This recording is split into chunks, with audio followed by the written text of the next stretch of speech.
Bonsoir Ambline, bonsoir à tous. Tragédie en Italie, un pont autoroutier qui s'effondre et entraîne dans sa chute des dizaines de voitures. C'était ce matin à Gênes.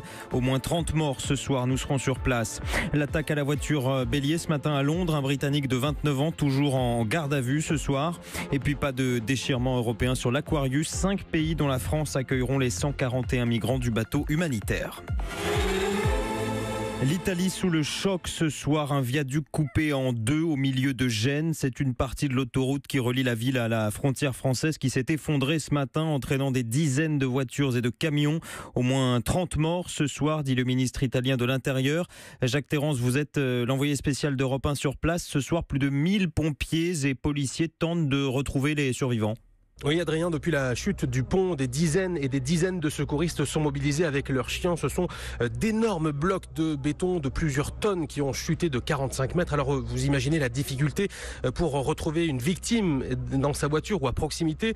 Déjà une trentaine de corps ont été évacués, dont celui d'un enfant. Mais les recherches continuent ce soir et certains craignent que le bilan ne s'alourdisse encore.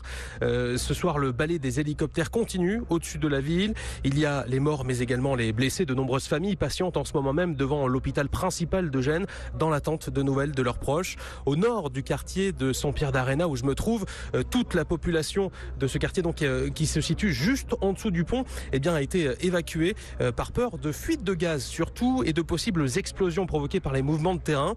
C'est ici qu'habite Isabella, juste en face du pont. Et ce midi, alors qu'il pleuvait terriblement, elle a eu très peur. J'ai entendu un rugissement malgré les fenêtres fermées.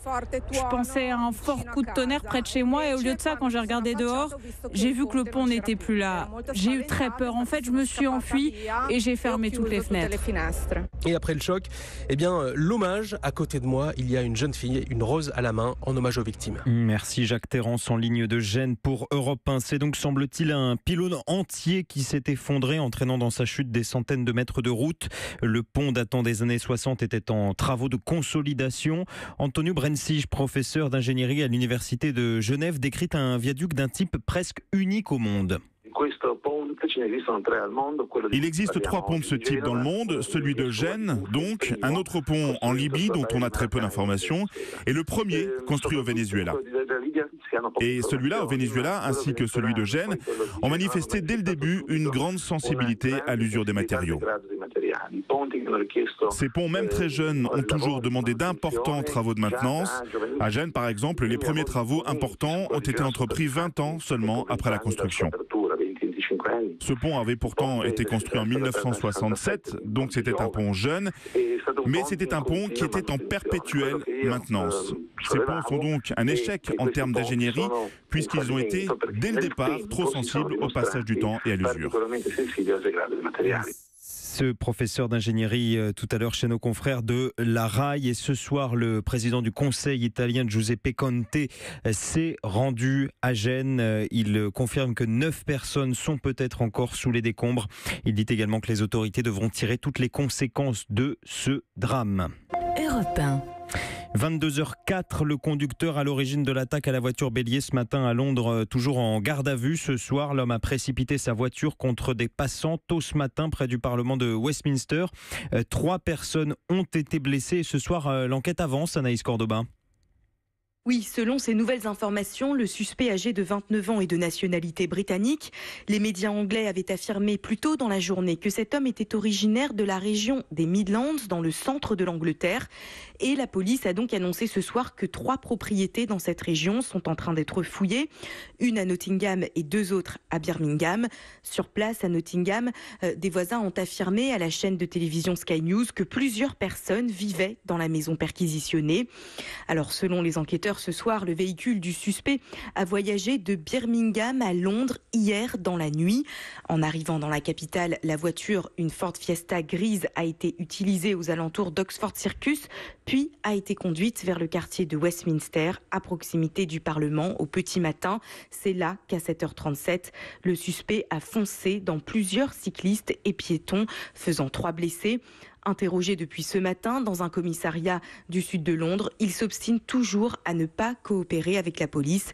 Il n'était pas connu des services de sécurité intérieure britanniques. Merci Anaïs Cordoba, correspondante d'Europe 1 à Londres. C'est une vaste enquête américaine qui risque de faire trembler jusqu'au Vatican. 300 prêtres de Pennsylvanie accusés de pédophilie sur plus de 1000 enfants. Des prêtres prédateurs couverts par l'Église selon les services du procureur. Les agressions les plus récentes remontent à 2010. Il affichait un pare-soleil police sur sa voiture, des lumières bleues sur la calandre en pleines vacances à Arcachon. Le chef du cabinet du maire de Montluçon a été suspendu après les révélations d'Europe 1 ce matin. La mairie parle d'une initiative personnelle et affirme que l'homme n'était en aucun cas autorisé à utiliser son véhicule professionnel pendant ses congés.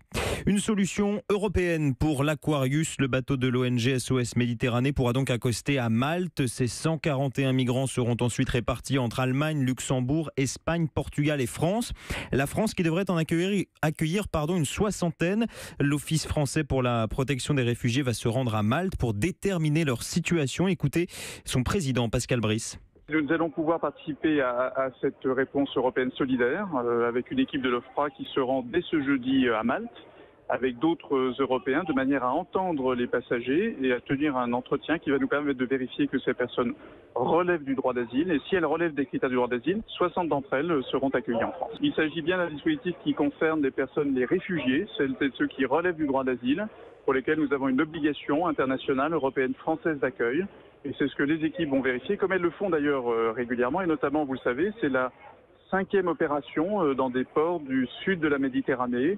L'OFPRA s'est rendu depuis 2 mois à la demande du président de la République en Espagne, en Italie, à Malte déjà, de manière à pouvoir faire accueillir un certain nombre de réfugiés qui sont sur ces bateaux. Le président de l'OFPRA, Pascal Brice, au téléphone de Martin Lange.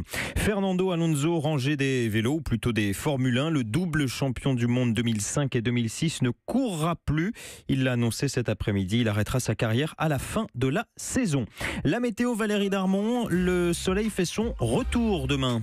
Il faut juste un petit peu patienter par endroits parce que demain matin, les nuages seront toujours très nombreux et le ciel bien bas de la Bretagne aux Hauts-de-France jusqu'aux Ardennes, sur le bassin parisien et les Pays de la Loire. De l'Aquitaine, justement, au Poitou-Charentes, les brouillards seront quasi partout avant de se dissiper d'ici la mi-journée.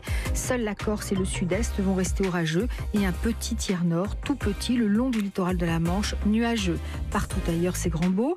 Les températures remontent nettement. Elles atteindront 20 à 23 degrés de la Bretagne aux côtes de la Manche et de la mer du Nord, 25 à 30 sur la plupart de nos régions et jusqu'à 34 dans les Bouches-du-Rhône. Merci Valérie Darmon.